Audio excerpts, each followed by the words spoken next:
السلام علیکم لسنرز، آج ہم نے ایپیسوڈ نمبر 24 پڑھنی ہے اور باب نمبر 9 ہے جس کا نام ہے جہاں ملتے ہیں تین چاند۔ تو چلیں پھر آج کے ایپیسوڈ کو سٹارٹ کرتے ہیں۔ سن باؤ کے خوبصورت گھر پہ دوپہر اتری تھی۔ صحن میں لگے کنویں کی مینڈیر پہ جھکا فاتح رسی سے ڈول باہر کھینچ رہا تھا۔ کرتے کی آستین اوپر چڑھائے وہ پسینے میں بھیگا تھا مگر چہرہ سنجیدہ اور پرسکون تھا۔ ماتھے کی سبز پٹی بھی گیلی ہو چکی تھی۔ بغیر وہ کنویں کے اندرونی دیوار کا جائزہ بھی لیتا تھا۔ تالیہ نے دیوار سے وہ پتھر کیسے نکالا تھا جس کو کنویں کے پانی میں ڈالنے سے صحن کے اندر سے سیڑھیاں نکلی تھیں، وہ قطعی واقف نہ تھا۔ لیکن خیر بغیر چابی کے وہ اس دروازے کو کھول بھی نہیں سکتے تھے۔ چابی، انہیں چابی چاہیے تھی۔ پانی کا ڈول اوپر آیا تو اسے گھڑے میں انڈیلا، تبھی دروازے پہ دستک ہوئی۔ فاتح نے انگوٹھی سے پیشانی کا پسینہ پونچھا اور گھڑا رکھ کے دروازے کی طرف آیا۔ باہر محمود مرنی کھڑا تھا۔ سرکاری یونیفارم پہنے وہ سنجیدہ لگتا تھا۔ فاتح نے ایک نظر اس کے پیچھے ڈالی جہاں فاصلے پہ بگھی اور سرکاری سپاہی کھڑے نظر آتے تھے۔ سن باؤ وانگ لی سے خراج وصول کرنے آیا ہوں، اس نے سادہ انداز میں کہا۔ مالک گھر نہیں ہے مگر خراج کی تھیلی وہ رکھوا گیا تھا، میں لاتا ہوں، بلکہ تم اندر آ جاؤ۔ اس نے آنکھوں میں محمود مرنی کو اشارہ کیا۔ محمود نے پیچھے دیکھا اور سپاہیوں کو وہیں رکنے کا کہا، پھر فاتح کے ہمراہ اندر داخل ہوا۔ دروازے بند ہوتے ہی محمود مرنی کے چہرے پہ بے چینی پھیل گئی۔ وہ تیزی سے گھوم کے اس کے سامنے آیا اور پریشانی سے فاتح کو دیکھا۔ تم نے کہا تھا تم ہمارے لیے کچھ کرو گے، اب بتاؤ کیا تم ہمیں آزاد کروا سکتے ہو؟ سارا رعب، سارا تن تنا ختم ہو گیا اور وہ فاتح کے سامنے ڈھل کے قدموں والا ایک غلام لگ رہا تھا جو ابوالخیر کے آگے بے بس تھا۔ فاتح نے تپائی پہ دھری تھیلی اٹھائی اور اس کے ہاتھوں میں تھماتے ہوئے اسے تسلی دلائی۔ محمود مرنی، تم ان چند غلاموں میں سے ہو جن پہ ابوالخیر بھروسہ کرتا ہے اور ان کو باہر جانے کی اجازت ہے، لیکن مجھے خوشی ہے کہ تم بھی آزاد ہونا چاہتے ہو۔ میں نے مالک کے ساتھ کبھی دغا نہیں کیا مگر مجھے نفرت ہے مالک سے۔ وہ مجھے خرید کے نہیں میرے گاؤں سے اغوا کر کے لایا تھا۔ اس کے آدھے سے زیادہ غلام ناجائز غلام ہیں۔ مجھے بتاؤ فاتح، ہم کیسے آزاد ہوں گے؟ فاتح نے اس کے کندھے پہ ہاتھ رکھا اور اس کی آنکھوں میں جھانکا۔ وانگ لی تمہیں اس قید سے نجات دلائے گا، وہ ابھی آنے والا ہے۔ تم اس سے بات کرو اور اپنی کہانی اس کے سامنے رکھو۔ وہ تمہارا کیس لے کر قاضی وقت کے پاس جائے گا اور قاضی ابوالخیر کو حکم جاری کرے گا کہ تمام ناجائز غلام آزاد کیے جائیں۔ یوں وانگ لی کی کوششوں سے مرسل شاہ کے دور میں نیا قانون پاس ہوگا جس کے مطابق تمام ناجائز غلام آزاد ہو جائیں گے۔ محمود مرنی نے الجھن سے اسے دیکھا۔ تم تو یوں بتا رہے ہو جیسے تم نے ہماری قسمت پڑھ رکھی ہو۔ فاتح دھیما سا مسکرایا۔ وانگ لی ایک عظیم انسان ہے اور میں اس بات سے واقف ہوں کہ وہی تم لوگوں کو نجات دلوائے گا۔ یہ بات تاریخ کی کتابوں میں لکھی جائے گی۔ باہر گھوڑے کی آواز آئی تو محمود مرنی چونکا۔ فاتح نے گہری سانس لی۔ تم اندر بیٹھو، میں قہوہ بنا کے لاتا ہوں۔ تمہیں صرف ایک دفعہ وانگ لی سے بات کرنی ہے، وہ فوراً راضی ہو جائے گا۔ محمود مرنی پھیکا سا مسکرایا۔ اس کی بے بس آنکھوں میں امید جاگی۔ اللہ کرے ایسا ہی ہو۔ کچھ دیر بعد وان فاتح رسوئی سے نکلا تو اس کے ہاتھ میں تشت تھا جس پہ ننھی چینی پیالیاں اور چائے دان رکھی تھیں، ساتھ میں شہد کی بوتل تھی۔ اس نے تشت برآمدے کی میز پہ رکھا اور چینک سے پیالیوں میں قہوہ انڈیلنے لگا۔ سامنے کرسی پہ وانگ لی بیٹھا مقابل براجمان محمود مرنی کو سن رہا تھا جو پریشانی سے اسے اپنی داستان سنا رہا تھا۔ سب جانتے ہیں سن باؤ کہ ملاقے کے قانون میں غلام دو طرح سے بنائے جا سکتے ہیں، یا تو وہ جنگ کے قیدی ہوں یا پھر منڈی میں باقاعدہ معاہدہ کر کے ان کو خریدا گیا ہو۔ مگر ابوالخیر لوگوں کو اغوا کر کے لاتا ہے اور جبری غلام بنا لیتا ہے۔ اس کو راجا کی سرپرستی حاصل ہے، یوں اس کو مفت میں غلام مل جاتے ہیں۔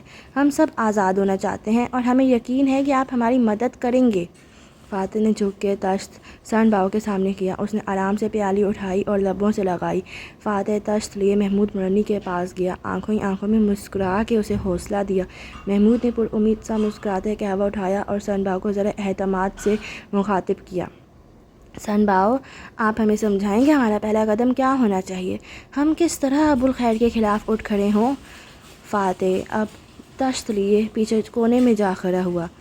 کمر پہ ہاتھ باندھے وہ منتظر سا سن باؤ کو دیکھنے لگا۔ محمود مرنی، تم جانتے ہو میم یہ غلام تھا، تائیزان۔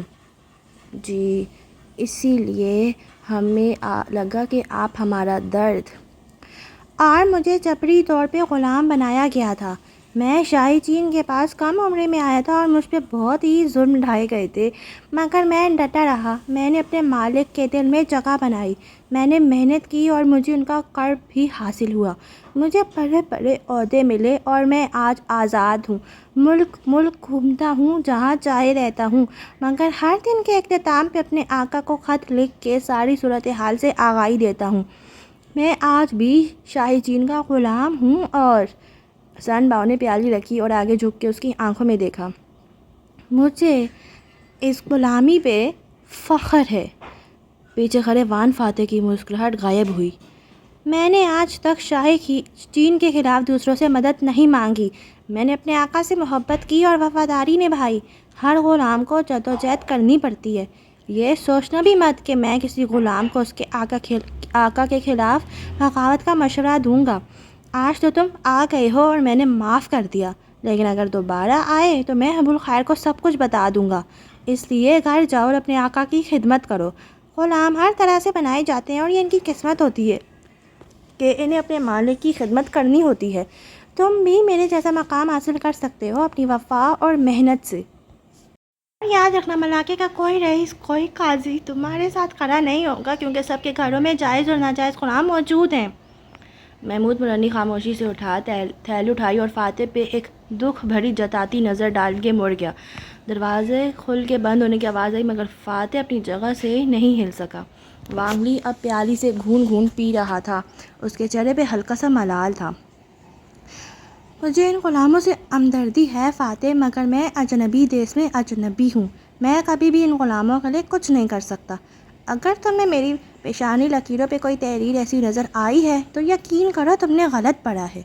وانگ لی نے پیالی رکھ دی اور آنکھیں موند لیں۔ وہ تھکا ہوا لگتا تھا اور فاتح بالکل سن کھڑا تھا، پتھر کا بت ہو گئی جیسے، ٹوٹا ہوا خواب ہو گئی جیسے۔ بندھارا کے محل کی عقبی کھڑکیوں سے نیچے دور ٹھاٹے مارتا سمندر دکھائی دیتا تھا۔ تالیہ کی خواب گاہ میں 2 صندوق کب کے لا کے رکھے گئے تھے اور وہ ان کو کھولے بیٹھی تھی۔ اوپر چاولوں کی تہہ لگی تھی۔ تلاشی کے وقت ابو الخیر کے ملازم نے یہی بتایا تھا کہ یہ دم کیے گئے چاول ہیں جو شہزادی کے لیے بھجوائے گئے ہیں۔ تہہ ہٹاؤ تو اندر ریشمی کپڑے میں سکے بھرے تھے، یقیناً یہ کرپشن کے سکے۔ مراد کو بھی چاولوں اور دالوں کے نیچے چھپا کے بھجوائے جاتے ہوں گے۔ صاف شفاف کرپشن جس کا کوئی سراغ نہیں لگا سکتا۔ خیر، اس نے صندوق بند کیا اور کھڑکی میں رکھی گھڑی کی ریت دیکھی۔ سہ پیر کا وقت تھا۔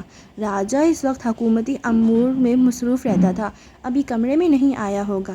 ایک خیال سا اس کے ذہن میں گوندا۔ کچھ دیر بعد وہ اشرفیوں کی تھیلی بھر کے راجہ کی خواب گاہ کی طرف جا رہی تھی۔ راجہ اندر نہیں ہے، پہرے داروں نے ادب سے اطلاع دی۔ میں ان کے لیے تحفہ لائی ہوں، انتظار کر لوں گی، وہ بظاہر خوشی بھرے جوش سے بتاتی اندر چلی آئی۔ وہ اسے روک بھی نہ سکے۔ اندر آتے ہی اس نے تھیلی میز پہ رکھی اور جلدی سے الماری کی طرف بڑھی، اسے کھولا، ہر خانہ کنگالا، بستر صفائی سے الٹ پلٹ کیا۔ چابی تو درکنار، وہاں کچھ بھی ایسا نہ تھا جو قابل توجہ ہو، صرف کپڑے، کچھ اشرفیاں، کاغذ، مہر، کتابیں۔ وہ آخری صندوق بند کرنے لگی تو ٹٹکی۔ اندر ایک بوتل رکھی تھی، خالی بوتل۔ بوتل دیکھ کے ذہن میں جھماکا سا ہوا۔ اس نے آنکھیں بند کیں، ایک خواب سا ذہن کے پردے پہ چلنے لگا۔ وہ الماری کھولتی ہے، بوتل نکالتی ہے، اس کے اندر مایا سا بھرا ہے اور پیندے میں سکہ اور چابی تیر رہی ہے۔ وہ بوتل سے مشروب پی لیتی ہے اور چابی نکال کے جوڑ دیتی ہے۔ وہ لمحہ امر ہو جاتا ہے۔ اندھیر راستہ، اوپر تاروں بھرا آسمان، اور وہ ایک ستارے کو دیکھتی چلتی جا رہی ہے، چلتی جا رہی ہے، جیسے خواب میں اسے کوئی راستہ دکھا رہا ہے، کوئی روشنی سی اس کی رہبر ہے۔ وہ چلتی جا رہی ہے، چلتی جا رہی ہے، یہاں تک کہ اسے وہ سیڑھیاں نظر آتی ہیں۔ وہ نیچے اترتی جاتی ہے۔ آگے وہ قدیم دروازہ ہے، وہ زنجیروں سے لپٹے، اس کے تالے میں چابی گھساتی ہے اور زیر لب بڑبڑاتی ہے۔ بابا، اگر البرٹ سنگھائی کے لوگوں کی مدد نہیں کر سکتے تو کیا ہوا؟ میں خود جاؤں گی اور خزانہ ڈھونڈ کے لاؤں گی۔ وہ زیر زمین راہداریوں میں چلتی جا رہی ہے۔ اوپر بارش برس رہی ہے، نیچے 2 دریا ہیں، پھر سیڑھیاں جن کو عبور کر کے وہ اوپر آتی ہے اور ڈھکن ہٹا کے زمین پہ باہر کو نکل آتی ہے، پھر ڈھکن برابر کر کے سیدھی ہوتی ہے اور ادھر ادھر دیکھتی ہے۔ وہ ایک چرچ میں کھڑی ہے۔ لکڑی کے ڈیسک قطار در قطار لگے ہیں، سلیب جگمگا رہا ہے، موم بتیاں بجھی ہیں اور وہ چرچ کے وسط میں حیران پریشان کھڑی ہے۔ آوازوں نے ارتکاز توڑا تو تالیہ نے چونک کے آنکھیں کھولیں۔ وہ راجہ مراد کی خوابگاہ میں خالی بوتل ہاتھ میں لیے کھڑی تھی۔ یہ وہی بوتل تھی جو کم سن تالیہ نے پی کے پھینک دی تھی۔ اس نے جلدی سے بوتل اندر واپس رکھی اور چیزیں درست کرتی خوابگاہ کے وسط میں آ کھڑی ہوئی، بالوں میں انگلیاں چلاتے۔ وہ اب یوں سست روی سے کھڑی تھی جیسے کافی دیر سے بابا کی منتظر ہو۔ راجہ کسی سے تیز تیز بات کرتا ہوا آ رہا تھا، بند دروازوں کے باوجود اس کی آواز سنائی دیتی تھی۔ وہ اپنے کسی خاص خادم کو مصروف انداز میں ہدایات دے رہا تھا۔ اگر کشتی میں سراغ ہو گئے ہیں تو نئی کشتی لے لو، مگر میں نہ سنوں کہ کشتی نہ ہونے کی وجہ سے کسی قسم کی دیر سویر ہوئی ہے۔ دروازہ کھلا اور وہ بولتا ہوا اندر داخل ہوا، پھر کمرے کے وسط میں کھڑی تالیہ کو دیکھ کے رکا، ہاتھ سے خادم کو جانے کا اشارہ کیا۔ تم یہاں؟ ساتھ ہی اس نے فوراً اپنی الماری کو دیکھا جس کے اندر بوتل چھپی پڑی تھی۔ جی میں تحفہ لائی تھی، وہ مسکرا کے بولی اور میز پہ رکھی تھیلی کی طرف اشارہ کیا۔ مراد آگے آیا اور تھیلی اٹھا کے انگلیوں کے پوروں سے ٹٹولی جیسے اشرفیہ محسوس کی ہو۔ ابو الخیر کے تحفوں میں سے ایک نذرانہ، اچھا لگا مجھے۔ ہلکا سا مسکرایا اور اسے واپس رکھ دیا، پھر اپنی قبا کندھوں سے جھٹک کے برابر کی اور تالیہ کے مقابل آ کھڑا ہوا۔ شاہی قبا میں ملبوس، ماتھے پہ سرخ پٹی باندھے، کندھے تک آتے بالوں والا مراد اب اپنی عقابی نظریں اس پہ جمائے ہوئے تھا۔ تم اس دنیا سے مانوس ہوتی جا رہی ہو۔ ہونا بھی چاہیے، آخر مجھے یہیں رہنا ہے، وہ مصنوعی سا مسکراتی رہی۔ مگر پھر تم میرے کمرے کی تلاشی کیوں لے رہی تھی؟ لیکن وہ تیار تھی، اسی طرح مسکرا کے بولی۔ جانتے ہیں اس دوسری دنیا میں کیا تھی؟ کیا؟ تالیہ آگے بڑھ رہی اور چہرہ راجہ کے کان کے قریب کر کے سرگوشی کی۔ میں وہ تھی جو بنا چاپ دروازوں کے اندر گھس جاتی تھی، دیواروں پہ رینگ کے اوپر چڑھ جاتی تھی، الماریوں اور صندوقوں کے اندر داخل ہو جاتی تھی۔ جیسے ناگن ہو کوئی؟ راجہ نے آبرو اٹھایا۔ جیسے بلی ہو کوئی، وہ سرگوشی میں بولی اور پھر کندھوں سے اپنا ریشمی لباس ذرا جھٹکا اور مسکرا کے ہٹ گئی۔ راجہ پرسوچ نظروں سے اسے باہر جاتے دیکھنے لگا، راہداری میں تیز تیز آگے بڑھتی۔ تالیہ کی پیشانی پہ پسینے کی چند بوندیں تھیں جن کو اس نے ہتھیلی کی پشت سے رگڑ کے صاف کر دیا تھا۔ راجہ سے ایک دفعہ پھر اسے ہلکا ہلکا سا خوف آنے لگا تھا۔ قدیم علاقے کے بازار میں ایک جگہ ایک خوبصورت سا چائے خانہ بنا تھا۔ عام سرائے اور قہوے خانوں کے برعکس یہ قدرے الگ تھلگ تھا اور چاروں طرف سے سبز گھاس سے مزین باغیچے سے گھرا تھا۔ عمارت کے اندر نیم تاریک سا طویل ہال تھا جہاں میزیں کرسیاں لگی تھیں، ہر جگہ سرخ پردے اور سرخ کاغذی غبارے نظر آتے تھے۔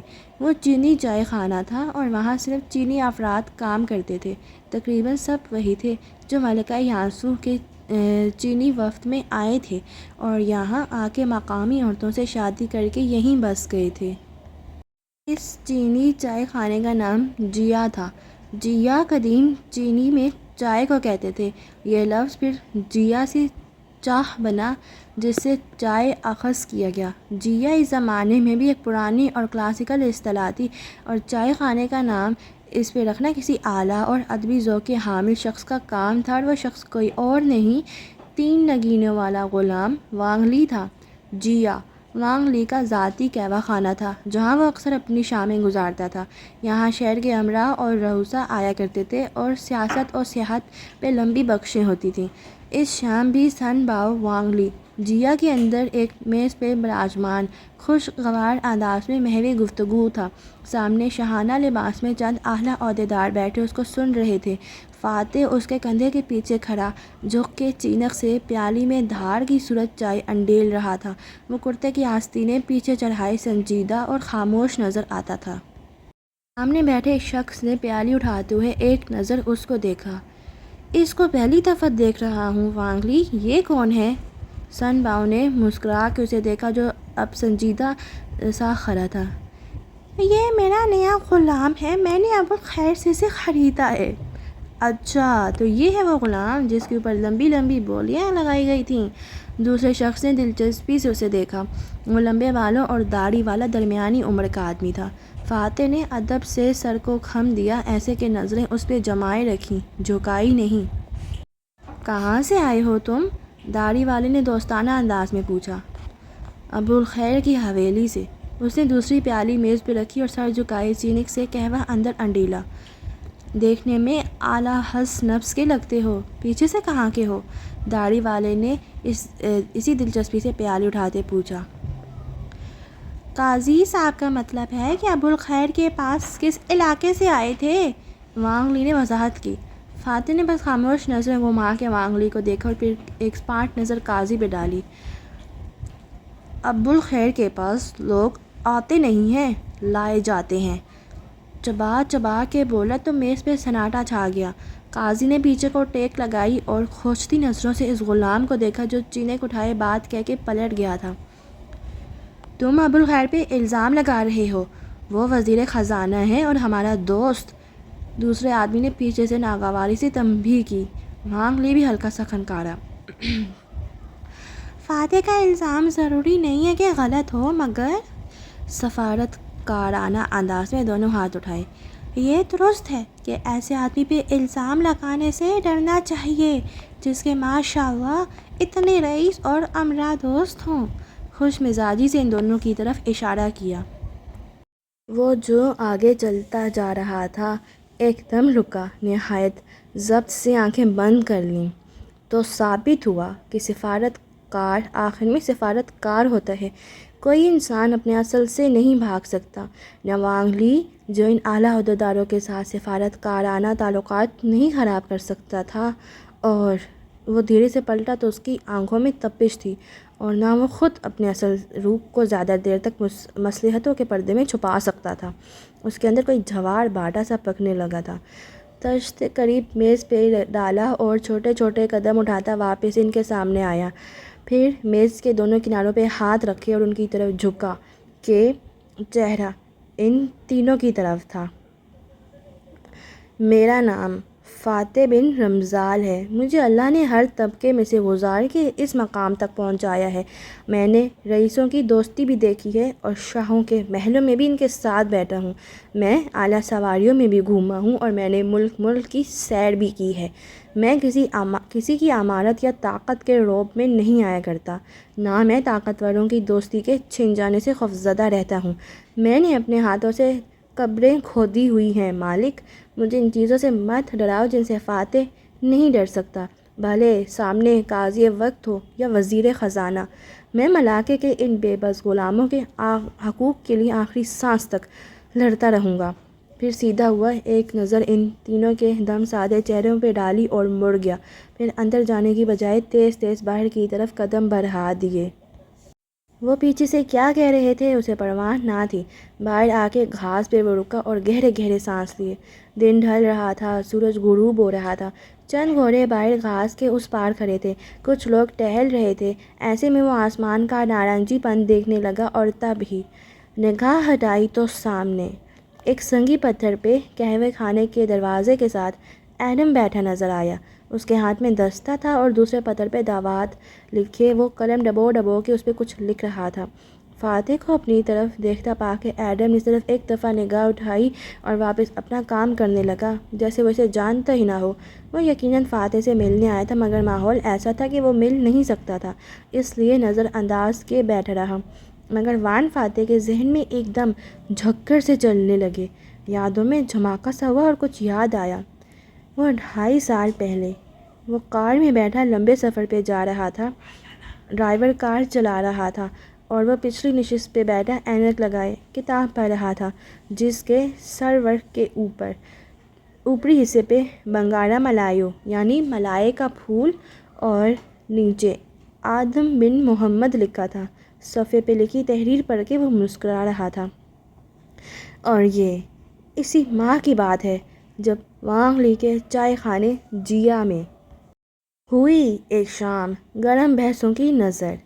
ایک آدمی اٹھ کھڑا ہوا رئیسوں اور قاضی کے خلاف اور کرنے لگا غلاموں کی حمایت، جن کو قید کرتے تھے بااثر لوگ اغوا کر کے، اور بولا وہ بھری محفل میں آواز بلند کر کے، نہیں ڈرتا میں رئیسوں کی دوستی کے چھن جانے سے، کیونکہ اللہ نے مطمئن کر رکھا ہے میرا نفس شاہوں کی دوستی سے۔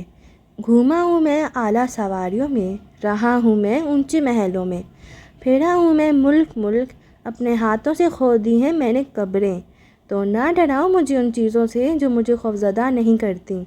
لڑتا رہوں گا بے کس غلاموں کی آزادی کے لیے آخری دم تک، کیونکہ میں وانگ لی ہوں، سن باؤ تائیزان، شاہ چین کا سب سے وفادار غلام۔ جیا کے باہر گھاس پہ کھڑے فاتح کو وہ الفاظ حرف بہ حرف یاد تھے۔ چند لمحے کے لیے وہ شوق میں چلا گیا۔ وانگ لی؟ یہ الفاظ کہنے والے کا نام کتاب میں وانگ لی کیوں تھا؟ یہ الفاظ وانگ لی نے تو نہیں کہے تھے۔ وہ دھیرے دھیرے چلتا ایڈم کے سر پہ آئے اور اس کے کاغذوں پہ نظر ڈالی۔ وہ تاریخی کتاب کو خوبصورت نثر یا نظم کی صورت لکھ رہا تھا۔ وہی الفاظ، وہی کلمات، پھرا ہوں میں ملک ملک، اپنے ہاتھوں سے کھودی ہیں قبریں میں نے، تو نہ ڈراؤ مجھے ان چیزوں سے جو مجھے خوفزدہ نہیں کرتیں۔ لڑتا رہوں گا بے کس غلاموں کی آزادی کے لیے آخری دم تک، کیونکہ میں فاتح بن رمضان ہوں، ایک آزاد انسان۔ ایڈم نے آخری الفاظ تحریر کیے تو وہ ایک دم اس پہ جھپٹا اور اسے گریبان سے پکڑ کے دیوار سے لگایا۔ صفحات بکھر گئے، دوات الٹ گئی۔ ایڈم بوکھلا گیا۔ یہ کیا لکھ رہے ہو تم؟ اسے دیوار سے لگائے وہ گھرایا۔ کیا سچ ہے اور کیا جھوٹ؟ میں اپنی کتاب لکھ رہا ہوں۔ گردن دبوچے جانے کے باعث ایڈم کی آواز پھنسی پھنسی سی نکلی۔ ایمانداری اور سچائی کے ساتھ؟ جھوٹ! تم جھوٹ بول رہے ہو، کیونکہ یہ نہیں لکھا تھا تم نے اس کتاب میں۔ ایک جھٹکے سے اس نے گریبان چھوڑا اور صدمے بھری نظروں سے اسے دیکھتے پیچھے ہٹا۔ میں نے یہ کتاب پڑھی ہے، میں نے اتنے سالوں کتاب پڑھی ہے۔ جو باتیں تم وانگ لی سے منسوب کرتے رہے وہ اس نے نہیں کہی تھیں۔ ایڈم نے گریبان درست کیا۔ ارد گرد متوجہ ہوئے لوگوں کو مسکرا کے سب ٹھیک ہے کا اشارہ کیا اور جھک کے کاغذ سمیٹے، پھر سیدھا ہوا اور گہری سانس لے کر فاتح کو دیکھا، جس کا چہرہ صدمے اور غصے سے بے رنگ ہو رہا تھا۔ میں نے یہ کتاب نہیں پڑھی، میں اسے اب لکھ رہا ہوں، مگر میں اس میں کبھی بھی آپ کے الفاظ کو وانگ لی سے منسوب نہیں کر سکتا سر، دبی آواز میں وہ بولا تھا۔ میں اس کتاب کو پوری ایمانداری سے لکھوں گا، اور اگر بعد میں سے کوئی تبدیل کر دے تو وہ الگ بات ہے، مگر میں ایسا نہیں کروں گا۔ مگر فاتح کو کچھ سمجھ میں نہیں آ رہا تھا۔ وہ دکھ اور ملال میں گھرا کھڑا تھا۔ اس کا ہر ایک سے اعتبار اٹھ سا رہا تھا۔ آپ کو لگتا تھا کہ وانگ لی ان غلاموں کو آزاد کرائے گا؟ ہرگز نہیں، اس نے تلخی سے کہتے نفی میں سر ہلایا۔ محل میں رہ کے یہ تو جان ہی گیا ہوں سر، کہ اس سفارت کار کے اپنے ذاتی کارنامے جتنے بھی ہوں وہ صرف شاہی چین کا وفادار ہے۔ بنگالا ملایوں میں اگر اس کی کسی جدوجہد کا ذکر ملتا ہے تو ہو سکتا ہے کتاب غلط کہتی ہو سکتا ہے وہ جدوجہد دراصل کسی اور کی ہو۔ نہیں، وہ نفی میں سر ہلانے لگا۔ وانگ لی ایک تحریر چلائے گا، وہ ان غلاموں کو آزاد کروائے گا۔ مجھے تفصیلات نہیں معلوم، مگر وانگ لی، اسے ہی چلانی تھی تحریک۔ شاید وہ سب وانگ لی نے نہ کیا ہو، شاید وہ سب آپ نے کیا ہو۔ مجھے نہیں معلوم وانگ لی کا نام کتاب میں کیوں ہے، مگر میں اتنا جانتا ہوں کہ وانگ لی وہ ہیرو نہیں ہے جو آپ اسے سمجھتے ہیں۔ آپ اس کے فین ہیں اور اب آپ اس سے مایوس نظر آتے ہیں، مگر سر، فینڈم تو صرف ایک بلبلہ ہے، 7 رنگ بلبلہ۔ لوگ اس بلبلے کی قید میں اڑتے چلے جاتے ہیں، اور جب یہ پھٹتا ہے تو وہ نیچے آ گرتے ہیں اور ٹوٹ جاتے ہیں، مگر وہ ٹھہرا اور اداسی سے مسکرایا۔ میں سوچتا ہوں سر، کیا ٹوٹنا ضروری ہے؟ کیا مایوس ہونا لازم ہے؟ ان کے لیے ہمارا پیار تو خالص تھا نا۔ کیا ہوا جو وہ اتنے عظیم نہ تھے جتنا ہم ان کو سمجھتے تھے؟ ہم تو اپنی وفا میں سچے تھے نا۔ فاتح کی آنکھوں میں کرچیاں سی چبھنے لگیں، اس کے ہاتھ ڈھیلے ہو کے پہلو میں آ گرے۔ کبھی کبھی ہم پرستار ان شخصیات سے زیادہ مضبوط ہوتے ہیں جن سے ہم محبت کرتے ہیں، اس لیے ایلیوژن کے ٹوٹنے پہ ہمیں خود نہیں ٹوٹ جانا چاہیے۔ جیا سے کچھ لوگ باہر نکل رہے تھے۔ ایڈم کے لیے مزید رکنا محال تھا۔ وہ جلدی سے اپنی چیزیں سمیٹتا اٹھا اور سر جھکائے باہر کی طرف قدم بڑھا دیے۔ وان فاتح اسے ملال سے جاتے دیکھتا رہا۔ وہ سب وانگلی نے نہیں کیا تھا ڈیڈ۔ آریانہ ایک دم سے کہیں سے آئی تو اس نے دکھی نظریں اٹھا کے اسے دیکھا۔ سفید فراک میں ملبوس وہ سائے جیسی چینی بچی دیوار سے لگی تھی۔ آپ نے عرصے بعد اپنے اوپر بھروسہ چھوڑ کے کسی دوسرے پہ بھروسہ کرنا شروع کیا۔ غلط کیا۔ آپ کو اپنے سے امید لگانی تھی، بھلے تاریخی کتابوں میں جو بھی لکھا ہو۔ اس نے سر جھکا کے اپنے ہاتھوں کو دیکھا۔ کیا یہ ہاتھ ان غلاموں کو نجات دلانے جا رہے تھے؟ کوئی اپنے اصل سے نہیں بھاگ سکتا، پھر کیا ضرورت ہے بھاگنے کی؟ اس نے چہرہ اٹھایا اور جیا کی عمارت کو دیکھا۔ ایک بات طے تھی، وہ سب جیا سے شروع ہوا تھا، اسی چائے خانے سے، مگر کیسے؟ تفصیلات اس کتاب میں درج نہ تھیں، اسے خود ہی کچھ سوچنا تھا۔ اس کی آنکھیں عمارت پہ جمی تھیں اور ذہن دھند لکوں میں پھنسا تھا۔ سلطنت محل کے حرم میں خوشگوار سی دھوپ سینک رہی تھی۔ بائیں باغ میں گھاس کی ننھی پہاڑی تھی جس پہ کینوپی بنی تھی۔ کینوپی کی چھتری تلے میز کرسیاں لگی تھیں۔ وہاں ملکہ یاسو ٹیک لگائے گرم چائے سے گھون گھون پی رہی تھی۔ سنہری تاج سر پہ رکھا تھا اور بالوں کا جوڑا بندھا تھا۔ وہ نوجوان اور خوبصورت تھی، مگر عہدے کا رعب اب شخصیت کا حصہ بن چکا تھا۔ دفتن وہ پیاری رکھ کے مسکراتی ہوئی سیدھی ہوئی۔ نیچے نشیب سے کنیزوں کی مہٹ میں تالیاں چلی آ رہی تھی۔ اوپر آ کے اس نے جھک کے تعظیم پیش کی۔ ملکہ یاسو نے مسکرا کے سر کو خم دیا۔ آئیے شہزادی، بیٹھیے۔ تالیہ نے مسکرا کے سامنے والی کرسی پہ بیٹھی۔ نارنجی ریشمی میکسی میں ملبوس، ہیروں سے مرصع تاج پہنے وہ بالوں کو گنگرالے کے نکھری ہوئی لگ رہی تھی۔ شہزادی، تاشا کی طرف سے تحفہ قبول کیجیے۔ اس نے اشارہ کیا تو دو کنیزیں آگے آئیں اور ایک چوکور شے سامنے کی جس پہ کپڑا گرا تھا۔ کپڑا ہٹایا تو نیچے ایک 3 فٹ اونچی اور 2 فٹ چوڑی پینٹنگ تھی۔ تصویر دیکھتے ہی یاسو کے لب کھل گئے۔ وہ یاسو کا پورٹریٹ تھا۔ طرح دار سی مسکراتی ہوئی ملکہ، ہو بہو اصل کا عکس۔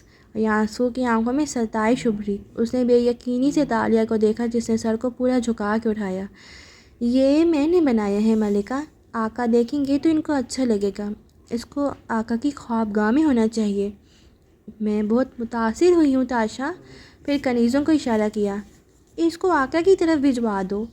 وہ رخصت ہوئی تو متاثر اور ممنون سے یاسو نے تالیہ کو دیکھا۔ آپ کے اس فن سے ناآشنا تھی میں، یہ کہاں سے سیکھا آپ نے؟ جب میں یتیموں کی طرح ایک دور افتادہ قلعے میں بھری ہوئی تھی تو یہ کام سیکھا تھا۔ آپ کو اچھا لگا، میری محنت وصول ہو گئی، اور یہ پہلی دفعہ نہیں ہے کہ میں نے کسی حکمران کی بیوی کی تصویر بنائی ہے۔ دوبارہ وہی کام کرنا اچھا لگا مجھے۔ اسے کچھ یاد آیا تھا۔ چند لمحے دونوں کے بیچ خاموشی حائل ہو گئی، پھر یاسو کنکاری۔ چین سے آج صبح اچھی خبر آئی ہے۔ گزشتہ ہفتے سے میرے باپا روبا صحت ہیں۔ نظر بد کے تری آنکھ کے پانی نے اپنا اثر کیا ہے۔ میں اس کے لیے آپ کی ممنون ہوں شہزادی۔ آپ مجھے شرمندہ کر رہی ہیں ملکہ۔ والد کا رشتہ کسی بیٹی کی سب سے بڑی طاقت اور سب سے بڑی کمزوری بن سکتا ہے۔ یاسو غور سے اس کے چہرے کو دیکھنے لگی جس پہ اداسی گھل گئی تھی۔ آپ کی اپنے والد سے ناچاکی کس بات پہ ہے؟ تالیہ نے پلکیں اٹھا کے اسے دیکھ کر مسکرائی۔ وہ مجھے واپس نہیں بھیجنا چاہتے اور میں یہاں رہنا نہیں چاہتی۔ پھر گردن موڑی تو دیکھا نیچے سبزہ زار پہ ہرنوں کی جوڑی ٹہل رہی تھی۔ یوں ہی اسے اشر کے قلعے کا لان یاد آیا۔ اور وہ ہرن؟ اس نے سر جھٹکا۔ یاسو اس کے چہرے کے اتار چڑھاؤ بغور دیکھ رہی تھی۔ کچھ یاد آ گیا آپ کو شہزادی؟ میرا شہر، میرا گھر، جہاں بہت سے لوگ ہیں جن سے میں دوبارہ ملنا چاہتی ہوں، تو مل آئیے نا، اس میں ایسا کیا مسئلہ ہے؟ اس نے گہری سانس لے کر یاسو کو دیکھا۔ آپ نہیں سمجھ سکتی، اگر ایک دفعہ وہاں چلی گئی تو واپس نہیں آ سکوں گی، اسی لیے پاپا مجھے جانے نہیں دے سکتے۔ واپس تو صرف ایک جگہ سے نہیں آیا جاتا پتری تاشا، یعنی شہزادی تاشا، اور وہ ہے 3 چاند والا آسیب زدہ جزیرہ۔ اس کے علاوہ ہر جگہ سے واپسی ممکن ہے۔ ملکہ نے مسکرا کے ناک سے مکھی اڑائی۔ 3 چاند والا جزیرہ؟ وہ چونکی۔ ہاں، ملایا کا آسیب زدہ جزیرہ، جس میں ساری کشتیاں اور جہاز ڈوب کے غائب ہو جاتے ہیں، اس لیے اب وہاں کوئی نہیں جاتا۔ تالیہ ہلکے سے ہنسی۔ نہیں، ادھر نہیں، مجھے جہاں جانا ہے وہ جگہ اتنی پر آسیب نہیں ہے جتنے پر اسرار وہاں کے لوگ ہیں، ٹھنڈے اور معاف نہ کرنے والے۔ اس کا چہرہ پھر سے بجھ گیا۔ ملکہ نے غور سے اس کا چہرہ دیکھا۔ کیا وہ بھی ایسا ہے؟ اس کے سوال نے خوشگوار صبح میں اداس نغمے گھول دیے۔ تالیہ گردن موڑ کے درختوں کو دیکھنے لگی۔ وہی تو ایسا ہے، ایک چھوٹی سی غلطی پہ منہ موڑ لینے والا، معاف نہ کرنے والا۔ میں تو اسے ہر سرد مہری اور بے رخی کے لیے معاف کر دیتی تھی ملکہ، پھر مجھے ندامت میں ڈال کہ وہ میرے سارے اچھے کاموں پہ پانی کیوں پھیر دیتا ہے؟ ندامت میں یا شرمساری میں ڈال کے؟ تالیہ نے اداس نگاہیں اس کی طرف موڑی۔ دونوں میں کیا فرق ہے؟ بہت فرق ہے۔ ندامت کہتی ہے کہ میں نے غلطی کی ہے اور مجھے آئندہ نہیں کرنی، جبکہ شرمساری کہتی ہے کہ میں خود ایک غلطی ہوں، ایک ناکامی، ایک بربادی۔ ندامت اچھی چیز ہے پتری تاشا، مگر شرمساری تو جان لے لیتی ہے۔ بس ملکہ کا چہرہ دیکھے گئی۔ وہ کم عمر تھی، مگر جب نخوت اور بغض کے پردے دونوں کے درمیان سے چھٹے تو اندر سے ایک مخلص عورت نکل کے سامنے آئی تھی۔ میں اپنی غلطی پہ نادم ہوں یا شرمسار، مجھے کیسے علم ہوگا؟ اگر تم اپنے آپ کو ناپسند کرنے لگی ہو تو تم شرمسار ہو، اور یہ مہلک رویہ ہے۔ میں شاہ چین کی دختر ہوں، میں نے اعلیٰ پائے کے اساتذہ سے تربیت حاصل کی ہے۔ انہوں نے مجھے ہمیشہ سکھایا کہ اپنی غلطیوں پہ ندامت اچھی چیز ہے، مگر شرمساری اور خود سے مایوسی انسان کو اس کی اپنی نظروں میں گرا دیتی ہے۔ اگر تم اپنی عزت نہیں کرو گی تو کبھی پر اعتماد اور آزاد انسان نہیں بن سکتی۔ میں نے کسی کا اعتبار توڑا ہے، اب میں اپنی عزت کیسے کروں؟ ملکہ نے لمحے بھر کو سوچا۔ اپنی غلطی کو چھوٹا نہ سمجھو، مگر پھر یہ بھی دیکھو کہ تم اس کو درست کرنے کی کوشش بھی کر رہی ہو۔ یہ کام بے حد صبر اور عزمت و ہمت والا ہے۔ تمہیں اس جدوجہد پہ اپنی عزت کرنی چاہیے۔ تالیہ جبراً مسکرائی اور سر آسمان میں ہلایا۔ میں کوشش کروں گی۔ کیا تم محبت کرتی ہو اس سے؟ وہ نرمی سے سوال کر رہی تھی۔ محبت؟ وہ زخمی سا مسکرائی۔ پتہ نہیں، مگر مجھے یوں لگتا ہے جیسے ہم نے کئی زمانوں کا سفر ایک ساتھ کاٹا ہے۔ اس کے لیے جان بھی دے سکتی ہوں اور لے بھی سکتی ہوں۔ اس سے ناراض ہوں، مگر اس کے ساتھ وفادار ہوں۔ سچ پوچھیں تو دل سے صرف اسی کو توانگ کو بولتی ہوں۔ سلطان مرسل کو بھی دل سے آقا نہیں کہتی۔ یہ محبت تو نہیں ہوتی شاید۔ ملکہ ہنس دی، پھر محظوظ انداز میں اسے دیکھا۔ یہ محبت نہیں ہوتی تو اور کیا ہوتی ہے؟ شاید پرستار ہونا اسی کو کہتے ہیں۔ یہ پرستار کیا ہوتا ہے؟ ملکہ کے لیے لفظ نہیں آتا، یا شاید اصطلاح۔ آپ نہیں سمجھیں گی، یہ ہمارے شہر کے لوگ ہیں، ہمارے زمانے والوں کو لگتے ہیں۔ اور دل میں دہرایا، تالیہ دی فین گرل۔ تم اچھی باتیں کرتی ہو تاشا، میرا نہیں خیال تمہارے یہ شہر چھوڑ جانے سے میں خوش ہوں گی۔ یہ بھی نہیں جانتی کہ اتنی جلدی میں اور تم اتنے قریب کیسے آ گئے۔ تالیہ ہنس دی، کھلکھلا کے، بہت دل سے۔ دنیا میں کوئی تعلق اتنا مخلص اور گہرا نہیں ہوتا جتنا ان 2 عورتوں کا ہوتا ہے جن کا ایک ہی دشمن مرد ہو۔ ملکہ بھی ہنس دی اور دلچسپی سے آگے ہوئی، اس کی آنکھیں چمک رہی تھیں۔ میں تمہاری واپس جانے میں مدد کروں گی۔ تم میرے شوہر کو بندھارا کے تسلط سے نکالنے کے لیے کیا کر سکتی ہو؟ ہمیں سلطان کا دل راجہ کی طرف سے کھٹا کرنا ہوگا۔ سلطان کا جس دن راجہ سے اعتبار ٹوٹا، اس دن راجہ کمزور ہو جائے گا۔ دوسرا، وہ آگے ہوئی اور آواز دھیمی کی، ہمیں راجہ کی دولت کا سراغ لگانا ہوگا۔ میری اطلاع کے مطابق راجہ اپنی دولت کہیں بھیج رہا ہے۔ اگر ہم اس دولت کو حاصل کر لیں تو راجہ کی کمر ٹوٹ جائے گی، وہ میری اور آپ کی ہر بات ماننے پہ مجبور ہوگا۔ راجہ کی تیسری طاقت اس کے رئیس دوست ہیں۔ ہمیں ان رئیسوں کو خوش کرنا اور اعتماد میں لے کر اپنے ساتھ میں لانا ہوگا۔ ہمارے پاس ان کو دینے کے لیے کچھ ایسا ہونا چاہیے جو راجہ کے پاس بھی نہ ہو۔ وہ ہمارے ساتھ آ ملیں تو راجہ تنہا رہ جائے گا۔ تم نفرت کرتی ہو راجہ سے؟ نہیں، میں ان کے لیے کچھ بھی محسوس نہیں کرتی ملکہ۔ نہ وہ میری کمزوری ہیں نہ طاقت، اور یہی میری سب سے بڑی طاقت ہے۔ وہ رسان سے مسکرا کے بولی تو ملکہ کی مسکراہٹ گہری ہو گئی۔ دنیا میں واقعی ایسا کوئی دوسرا تعلق نہ تھا، دو عورتیں ایک ہی مرد کے خلاف۔ امان جیا کے نیم اندھیر ہال میں موم بتیوں نے زرد پرسوں روشنی پھیلا رکھی تھی۔ مہمان مختلف کرسیوں پہ بیٹھے کچھ گپیوں کے دوران چائے پی رہے تھے۔ وہاں صرف چائے نہیں بلکہ کھانا بھی دیا جاتا تھا جو خالص چینی لوازمات پہ مبنی ہوتا تھا۔ فاتح سست روی سے قہوے سے بھری چینک اٹھائے ایک میز پہ آیا جہاں دو اورنگ اصلی نوجوان بیٹھے تھے۔ ایک سن رہا تھا اور دوسرا نم آنکھیں پوچھتے ہوئے کہہ رہا تھا، اور اس دن وہ مجھے چھوڑ کے چلی گئی۔ میرے خط واپس آنے لگے، ایک ہندوستانی تاجر اس کے گھر کے چکر لگانے لگا اور پھر وہ اشک پار سے اپنے ناکام عشق کی داستان سنا رہا تھا۔ فاتح نے سپاٹ انداز میں چائے اس کی پیالی میں انڈیلی اور دروازے کے ساتھ چینک میز پہ رکھ دی۔ اتنی چائے نہیں منگوائی ہم نے، صرف ایک پیالی منگوائی تھی۔ غم سننے والا ساتھی بگڑ کے بولا تو فاتح چونکا، لبالب بھری چینک کو دیکھا اور گہری سانس لی۔ میں معذرت خواہ ہوں، میرا دھیان کہیں اور تھا۔ غلطی سے پوری کٹیلی بنا دی۔ ناکام عاشق رومال سے ناک پونچھ رہا تھا جبکہ اس کا دوست خفگی سے فاتح کو دیکھ رہا تھا۔ آپ یہ چائے پی لیں، ہم اس کے پیسے نہیں لیں گے۔ یہ لیجئے، آپ بھی پی لیجئے۔ اس نے ایک خالی پیالی دوست کے سامنے رکھی۔ دوست نے حیرت سے ابرو اٹھایا، واقعی یہ مفت ہے؟ جی، یہ جن خاص پھولوں کی چائے ہے اس کی طلب جیا کے کسی دوسرے مہمان کو نہیں، اس لیے یہ کوئی اور نہیں پیے گا۔ آپ پی لیجئے، متانت سے کہتا پیچھے ہٹ گیا۔ دوسرے لڑکے نے جلدی سے چائے پیالی میں ڈلی اور پھر گھون گھون بھرتے ہوئے دلچسپی سے اپنے دوست کی داستان سننے لگا۔ وہ گئی ہے تو لگتا ہے جسم کا کوئی حصہ کاٹ دیا گیا ہے۔ میں بیکار ہو گیا ہوں، دل چاہتا ہے ساری رات اسی قہوے خانے میں بیٹھا اسے یاد کرتا رہوں، اس کے بارے میں نظمیں لکھتا رہوں۔ فاتح واپس جا رہا تھا جب ناکام عاشق کی آواز کانوں میں پڑی۔ لمحے بھر کو وہ ٹٹکا مگر پھر آگے بڑھ گیا۔ آستینیں چڑھاتے وہ باورچی خانے میں آیا تو نگران باورچی نے بگڑ کے اسے دیکھا۔ تمہارا دھیان کہاں ہوتا ہے فاتح؟ تم نے پوری چینک ضائع کر دی۔ چند پتے اور زیادہ پانی ہی تو لگا ہے۔ ویسے بھی جیا کا کاروبار مندا جا رہا ہے، روز کھانا بچ جاتا ہے اور ضائع کرنا پڑتا ہے۔ اچھا ہے وہ پی لیں گے، دل بڑا رکھا کرو، بے نیازی سے کہہ کے وہ دوسرا تشت اٹھائے باہر آ گیا۔ پیچھے دونوں باورچی اس کے بارے میں کچھ بول رہے تھے اور اس نے پرواہ نہیں کی۔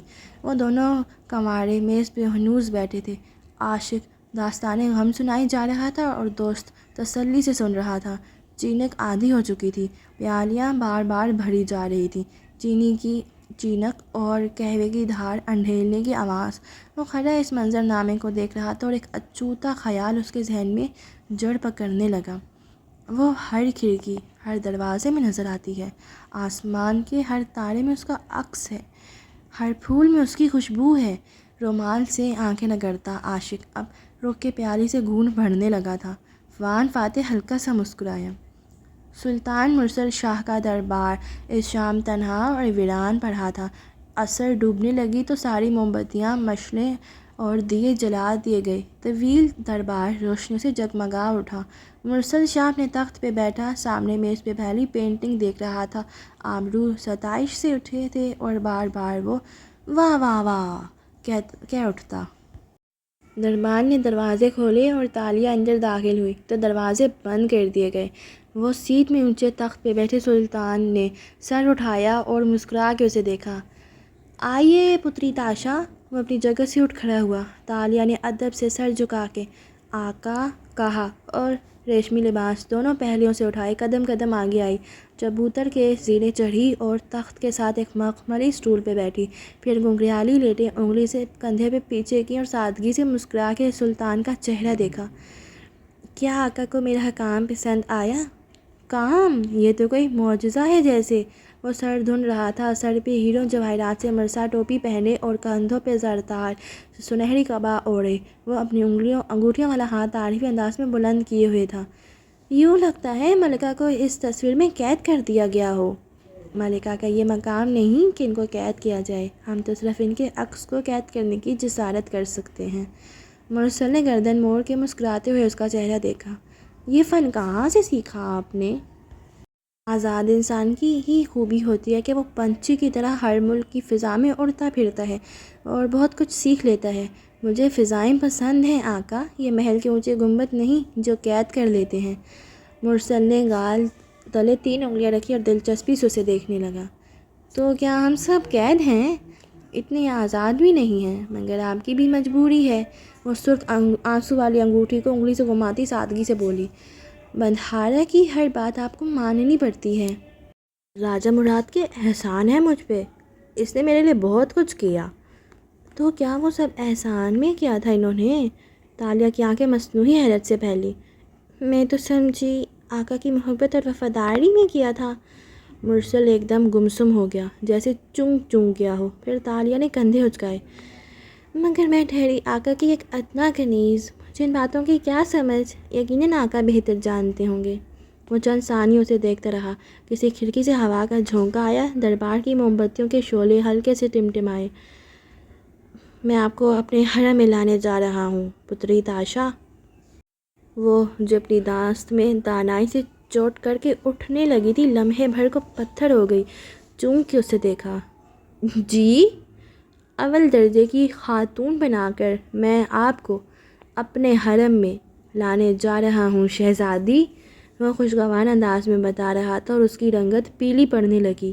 ویسے بھی سلطان کی بیوی اور خاتون کا انتظام اور شادی کے معاملات طے کرنے کا اختیار ایک شخص کو ہوتا ہے، اور وہ ہوتا ہے ملاک سلطنت کا بندھارا، اور مجھے یقین ہے راجہ مراد کو اس بندھن پہ اعتراض نہیں ہوگا۔ وہ بہت اطمینان اور خوشی سے اس کی آنکھوں میں دیکھ کے کہہ رہا تھا۔ آپ کو میرے حرم میں ہونا چاہیے، میرے ساتھ، میرے ہر فیصلے میں۔ میں ایک طاقتور اور آزاد انسان بننا چاہتا ہوں شہزادی، مجھے یقین ہے آپ میری مدد کریں گی۔ سلطان پر اعتماد تھا، تخت پہ بیٹھ کے تاج پہن کے مرد پر اعتماد ہی ہو جاتے ہیں، انکار کی تو گنجائش ہی نہیں تھی۔ تالیہ پھیکا سا مسکرائی، پھر ذرا کنکھاری۔ میری طبیعت آج کچھ ناساز ہے، ٹھنڈ پڑ رہی ہے، مجھے اجازت دیجیے آقا، پھر حاضر ہوں گی۔ اور اٹھ کھڑی ہوئی، سر جھکا کے تعظیم پیش کی۔ مسکراہٹ برقرار رہی۔ مرسل نے سر کو خم دیا اور اسے اجازت دی۔ وہ الٹے قدموں پیچھے ہٹتی گئی اور پھر مڑی۔ جیسے ہی پلٹی تاثرات بدلے، چہرے پہ غصہ در آیا، کان سرخ ہوئے۔ وہ طویل دربار میں تیز تیز قدم اٹھاتی آگے بڑھ رہی تھی، تن نفس مارے جذبات کے تیز ہوتا جا رہا تھا۔ واہ، آفرین! مرسلہ پھر سے بے حد دلچسپی سے اس پینٹنگ کو دیکھ رہا تھا۔ فجر کی اذان قدیم علاقے کے کسی مسجد سے گونجتی گرد و نواح میں پھیل رہی تھی۔ سن باؤ کے صحن میں تاروں بھرا آسمان نظر آ رہا تھا۔ برآمدے میں آرام دہ کرسی پہ وہ سو رہا تھا، اوپر کمبل تھا جیسے کسی نے بعد میں ڈالا ہو۔ میز پہ رکھا دیا بجھا تھا اور ایک کتاب آدھی کھلی پڑی تھی۔ اذان کی آواز پہ وانگلی کی آنکھ کھلی، ذرا سا کسمسایا اور آنکھیں ملتا اٹھ بیٹھا۔ پھر چون کے اپنے اوپر لحاف پڑھا دیکھا، ادھر ادھر گردن گھمائی۔ فاتح! آواز دی۔ وہ صحن کے کونے میں گھڑے کے پانی سے جھک کے وضو کر رہا تھا۔ چہرہ اور بازو گیلے تھے، پاؤں اب دھو رہا تھا۔ آواز پہ آخری دفعہ پانی بہایا اور جی مالک کہتا گھڑا رکھتا اس طرف گھوما، پھر قدم قدم چلتا برآمدے تک آیا۔ اندھیر برآمدے میں تاروں بھرے آسمان تلے کھڑا غلام، جس کے ہاتھ منہ گیلے تھے، بہت سادگی سے اسے دیکھ رہا تھا۔ وانگلی نے گہری سانس لی۔ تم کیا مجھ سے خفا ہو فاتح؟ وہ ہلکا سا مسکرایا اور نفی میں سر ہلایا۔ میں زیادہ دیر خفا نہیں رہتا مالک، اور آپ کی کوئی غلطی نہیں، میری توقعات غلط تھیں۔ پھولے گالوں والے وانگلی کے معصوم چہرے پہ اداسی گھل گئی۔ شاید میں اتنا عظیم نہ تھا جتنا تم مجھے سمجھتے تھے۔ اس کی آواز کی اداسی صحن کی سرخ اینٹوں سے ٹکرا کے درختوں کے شاخوں سے لپیٹنے لگی۔ نہیں مالک، آپ صرف مختلف تھے۔ ہر انسان دوسرے سے مختلف ہوتا ہے مگر ہر کوئی خاص ہوتا ہے۔ ہم جب خود کو نہیں بدل سکتے تو دوسروں کو کیسے بدل سکتے ہیں؟ ہمیں صرف دوسروں کو قبول کرنا ہوتا ہے۔ تو تم نے مجھے قبول کر لیا ہے؟ قبول کرنے کا یہ مطلب نہیں کہ میں آپ کو آپ کی خامیوں کا احساس نہ دلاؤں۔ اصلاح کی ضرورت ہر انسان کو ہر وقت ہوتی ہے۔ وہ اب اگلی آستینے واپس موڑ رہا تھا۔ سینے پہ کمبل ڈالے بیٹھے وانگلی نے تھکان سے گہری سانس لی۔ میں جانتا ہوں تمہارے نزدیک میری خامی یہ ہے کہ میں غلاموں کے حقوق کے لیے نہیں لڑتا۔ نہیں، آپ کی خامی یہ ہے کہ آپ فضول خرچ ہیں۔ وانگلی کو اس کی توقع نہیں تھی۔ وہ ٹکر ٹکر اس کا چہرہ دیکھنے لگا۔ غلاموں کو بھول جائیے، اپنی فکر کیجیے۔ آپ نے غلام کی ہزاروں دینار میں بولی لگائی، کیا ضرورت تھی اس کی جبکہ آپ اتنے امیر نہیں ہیں؟ جیا مسلسل نقصان میں جا رہا ہے۔ آپ کو اپنے کاروبار کو واپس پیروں پہ کھڑا کرنا ہوگا۔ میرے بہت سے کاروبار ہیں مگر ہاں، میں جیا کے لیے فکر مند رہتا ہوں، وہ کہتے ہوئے ہولے ہولے کرسی پہ جھولنے لگا۔ رات کی مقدس خاموشی میں ہلکی ہلکی آواز پیدا ہوئی۔ میرے پاس ایک طریقہ ہے جیا کو اپنے قدموں پہ کھڑا کرنے کا۔ اگر آپ کو مجھ پہ ذرا سا بھی بھروسہ ہے تو اس پہ عمل کر کے دیکھیے۔ وہ آگے آیا اور احتیاط سے وانگلی کا چہرہ دیکھتے ہوئے اس کے قدموں کے قریب بیٹھا، جیسے غلام بیٹھتے ہیں، مگر گردن اور نگاہیں اٹھی ہوئی تھیں۔ وہ انہیں نہیں جھکاتا تھا۔ کیا؟ ہم منادی کرا دیتے ہیں کہ جیا میں کنوارے مردوں کو کھانا اور چائے مفت ملے گی۔ وانگلی ہڑبڑا کے سیدھا ہوا۔ ہم کیوں کسی کو مفت کھانا دیں؟ روز کتنا کھانا ضائع ہو جاتا ہے کیونکہ لوگ دونوں چائے خانوں کا رخ کر لیتے ہیں۔ جیا سنسان ہوتا جا رہا ہے۔ لوگ دوسری دکانوں میں اس لیے جاتے ہیں کیونکہ وہ بھری ہوتی ہیں۔ انسان بھیڑ چال کا رسیا ہے، وہ دوسروں کی پیروی کرتا ہے۔ دکان میں ہجوم دیکھ کے سب کو اشتیاق ہوتا ہے کہ وہاں جانا چاہیے۔ ہم بھی ایسا ہجوم اکٹھا کر سکتے ہیں۔ مفت کھانے کے لالچ میں تو سارے شہر کے مرد آ جائیں گے فاتح، یہ تو سراسر نقصان ہے۔ وہ متذبذب ہوا۔ مگر ہجوم تو لگے گا نا، اور ان کی دیکھا دیکھی شادی شدہ مرد عورتیں سب آئیں گے اور پیسے دیں گے۔ ویسے بھی کنوارے زیادہ تر ناکام عاشق ہوتے ہیں، چائے پہ خوش ہوتے ہیں، گھنٹوں باتیں کرتے ہیں، اتنا زیادہ نہیں کھا سکتے۔ وہ اس کے گھٹنوں کے پاس بیٹھا آہستہ آہستہ بتا رہا تھا۔ وانگلی توجہ سے سن رہا تھا۔ اسے یہ خیال بھلا معلوم ہونے لگا تھا۔ اسے نہیں معلوم تھا کہ سب سے زیادہ کنوارے مرد جس ایک طبقے میں ہوتے ہیں وہ غلاموں کا طبقہ ہوتا ہے۔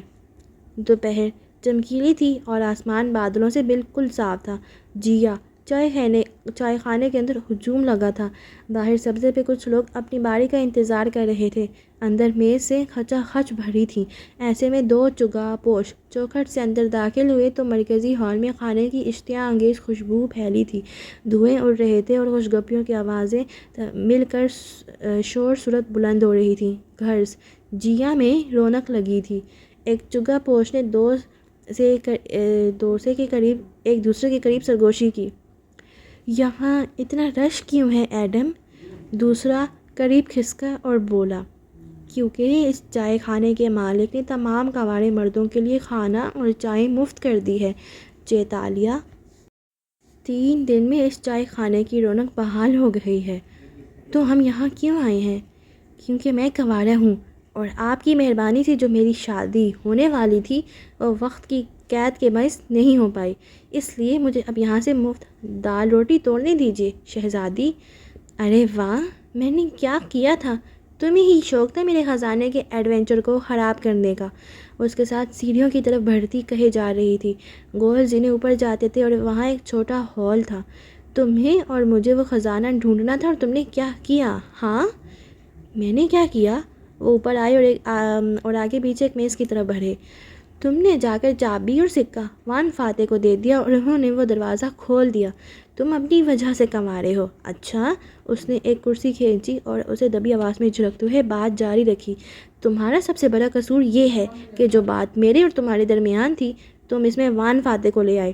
تم ہر دفعہ ان کو بیچ میں لے آتے ہو۔ میز پہ ہلکا سا ہاتھ مارا اور بات مکمل کر کے چہرہ موڑا تو میز کے اس طرف کرسی پہ وہ بیٹھا تھا۔ تالیہ کا سانس تھم گیا۔ سفید کرتے پاجامے میں ملبوس، ٹیک لگائے، گہری سپاٹ نظروں سے تالیہ کو دیکھتا ہوا۔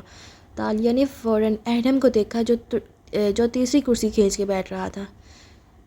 یہ یہاں کیسے؟ یہ تو سن بھاؤ کے گھر۔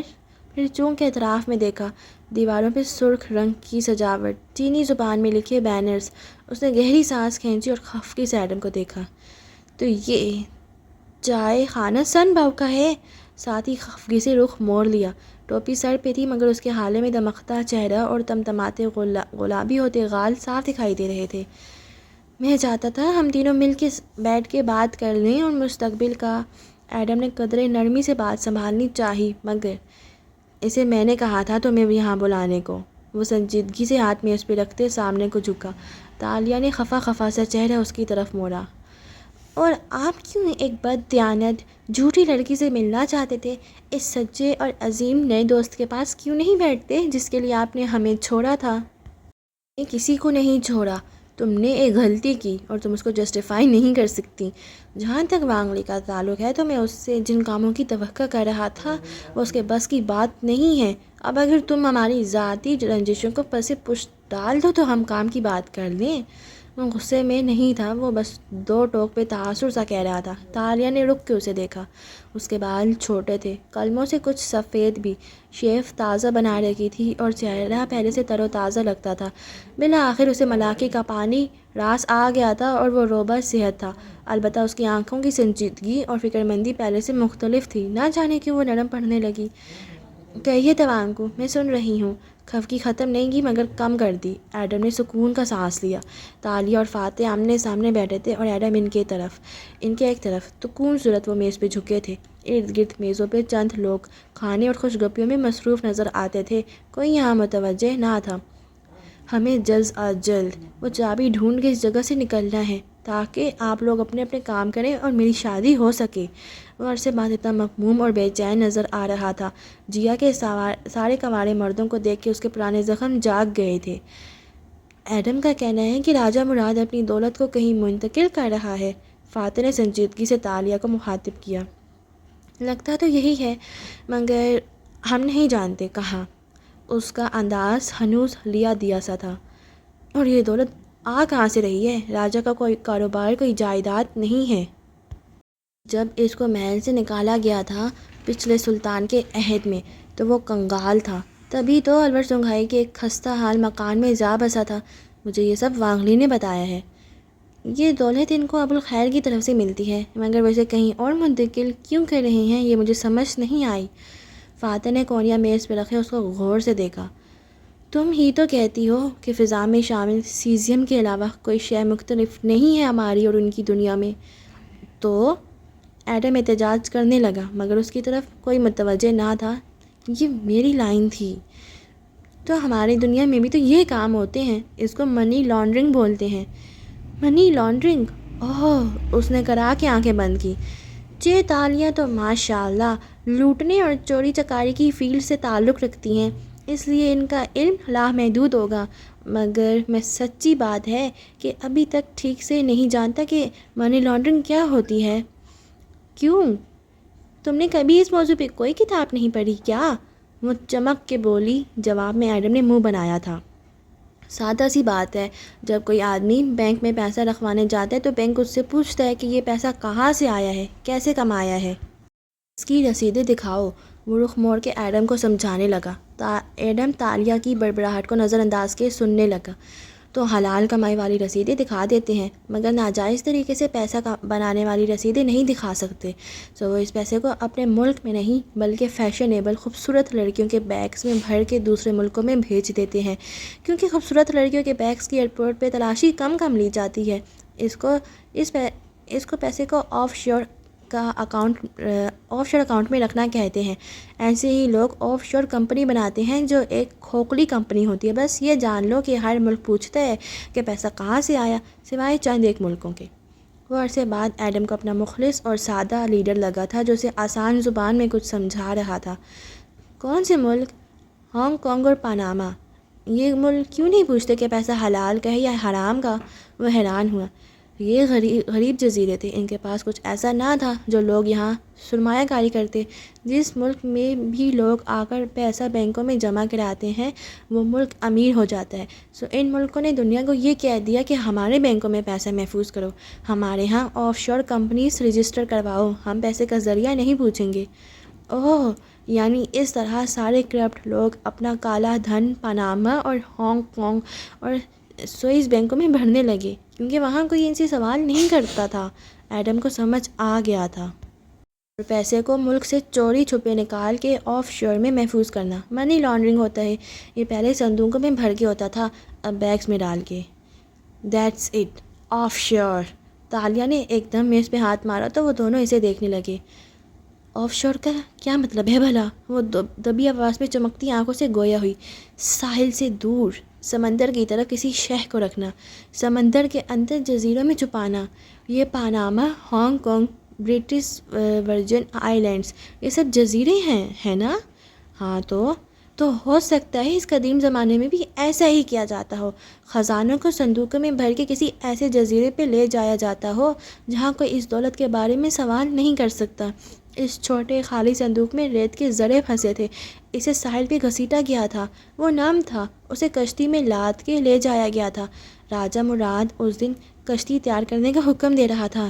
دیٹس اٹ، وہ ناراضگی بلائے جوش سے کہہ رہی تھی۔ راجہ وہ سب ایک جزیرے پہ بھیجتا ہے۔ اگر ملایا میں سینکڑوں جزیرے ہیں، ہمیں کیسے معلوم ہوگا کہ وہ کون سا جزیرہ ہے؟ چیتالیہ، مجھے معلوم ہے، وہ چہکی۔ ملکہ یانسو نے ایک ہانٹڈ جزیرے کا ذکر کیا ہے جس سے کوئی پلٹ کے نہیں آتا، 3 چاند والا جزیرہ۔ میں نے اسے خواب میں دیکھا تھا، یقیناً وہیں کچھ چھپا ہے۔ جہاں ملتے ہیں 3 چاند؟ ایڈم بڑبڑایا۔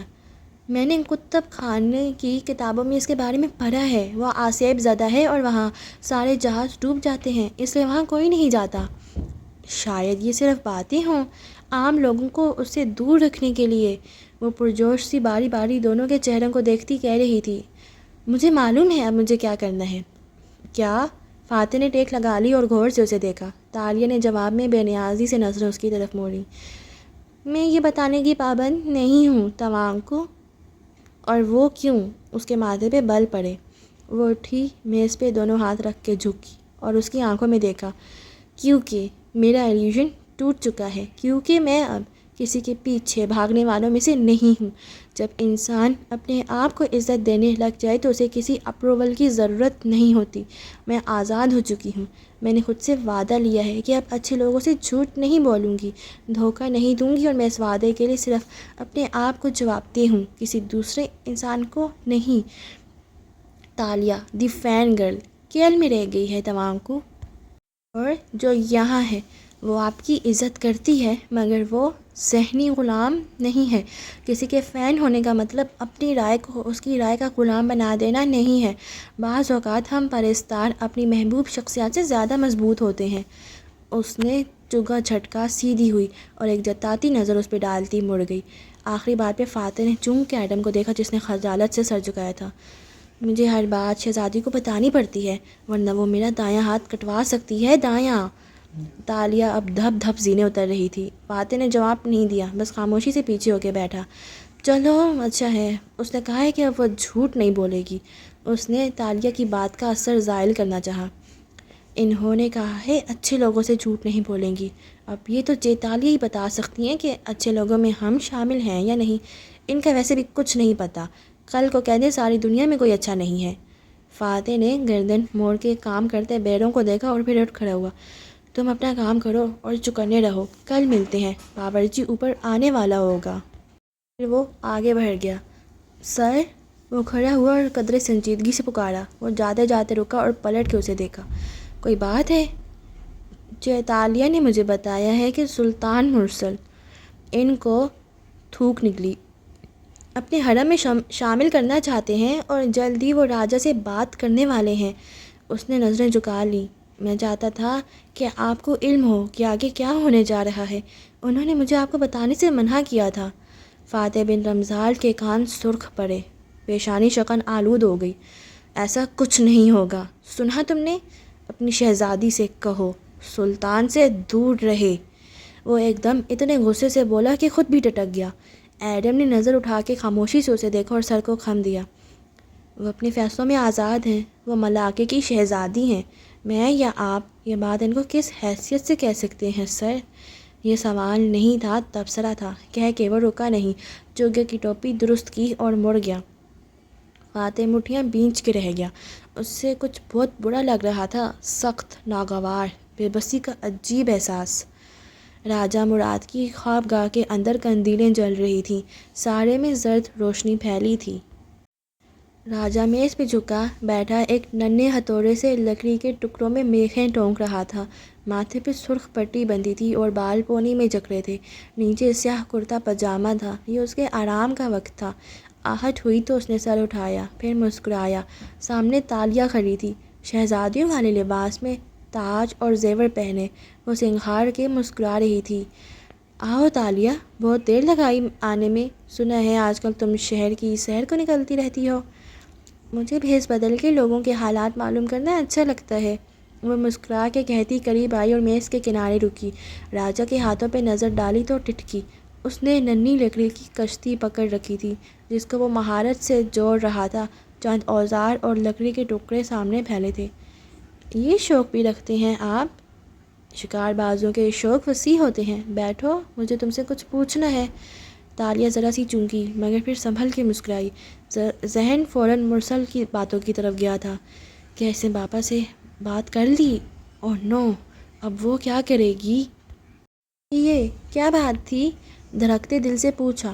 کھوجتی نظریں راجہ کے چہرے پہ جمی تھیں۔ وہ جھکا اور دراز سے کچھ نکال کے میز پہ رکھا۔ تالیہ دھک سے رہ گئی۔ وہ خالی بوتل تھی۔ راجہ نے کشتی میز پہ رکھی اور پیچھے ہو کے بیٹھا۔ اس بوتل میں جو مشروب تھا وہ تم نے پیا تھا جب تم نے چابی نکالی تھی، یاد ہے؟ جی راجہ، اس نے پھیکا سا مسکراتے سر کو خم دیا۔ مجھے کیسے بھول سکتا ہے؟ یہی تو ساری بات ہے تالیہ، تمہیں بھولنا بھی نہیں چاہیے تھا۔ وہ بھی مسکرایا۔ اس کی عقابی آنکھوں کی چمک اور اندر تک اترتی نظریں، تالیہ کا دل بری طرح دھڑکا۔ مطلب؟ وقت میں سفر کے لیے قربانی دینی پڑتی ہے، اس مشروب کو پینا پڑتا ہے، یہ چابی کو جوڑنے کے لمحے سے پہلے کی ساری یادداشت بھلا دیتا ہے۔ دروازہ کھولنے کے بعد جیسے ہی چابی ٹوٹے گی تمہیں سب بھول جانا چاہیے تھا، اور میں جانتا ہوں کہ تم بھول گئی ہوگی۔ تالیہ نے اس بات میں سر ہلایا۔ کمرے کی خوفناک فضا میں کچھ غلط تھا، وہ محسوس کر سکتی تھی۔ مگر جس لمحے برسوں بعد تم نے چابی جوڑی، تمہیں سب کچھ یاد آ جانا چاہیے تھا۔ دروازہ کھول کے واپس آتے ہی تمہیں سب یاد آ جانا چاہیے تھا، مگر تمہیں نہیں یاد آیا۔ سوائے چند بے ربط مناظر کے تمہیں کچھ یاد نہیں۔ تمہاری ماں تمہاری پیدائش کے وقت مر گئی، مگر تمہیں یہ بھی یاد نہیں۔ وہ ہلکا سا مسکرایا۔ تالیہ خاموشی سے اسے دیکھتی رہی، حلق سوکھ رہا تھا۔ میں اتنے دن سوچتا رہا کہ میرے جادو میں کوئی کمی رہ گئی تھی کیا؟ تالیہ کو ماضی کیوں یاد نہیں آیا؟ اور پھر مجھے ایک خیال آیا۔ وہ اپنی جگہ سے اٹھا تو وہ بھی میکینکی انداز میں کھڑی ہو گئی، کسی معمول کی طرح۔ مجھے خیال آیا کہ ایسا تب ہوتا ہے جب… وہ آگے آیا۔ وہ بنا پلک جھپکے اس کو دیکھ رہی تھی۔ مراد نے اس کو دونوں کوہنیوں سے سختی سے پکڑا اور اپنی طرف کھینچا۔ تالیہ کی آنکھیں بس اسی پہ جمی تھیں۔ ایسا صرف تب ہو سکتا تھا جب یہ چابی تم جوڑتیں۔ تم نے یہ چابی نہیں جوڑی۔ چابی کا چکر خراب ہو گیا کیونکہ اسے کسی اور نے جوڑا ہے۔ تم اکیلی نہیں آئی، ہے نا؟ وہ پتھر کی مورت بن گئی جس کو راجہ نے کوہنیوں سے دبوچ رکھا تھا۔ اپنا چہرہ اس کے کان کے قریب لا کے وہ دھیرے سے سرد آواز میں بولا۔ مجھے بتاؤ تالیہ بنت مراد، تم اپنے ساتھ اپنی دنیا سے کس کو لے کر آئی ہو؟ اس کی آواز بے رحم غراہٹ میں بدل گئی۔ میں پوچھ رہا ہوں کہ تم میری دنیا میں کس اجنبی کو لے آئی ہو؟ باقی آئندہ ماں۔ آج کا چیپٹر یہاں پر اینڈ ہوتا ہے اور ہماری ایپیسوڈ بھی ادھر اینڈ ہو گئی ہے۔ اور آپ لوگ جانے سے پہلے میری ویڈیو کو لائک اور کمنٹ کرنا مت بھولیے گا، اور میرے چینل کو سبسکرائب کر کے بیل آئیکن بھی پریس کر دیجیے گا تاکہ آنے والے ہر ایپیسوڈ کا نوٹیفیکیشن آپ کو چلا جائے۔ Okay, bye bye.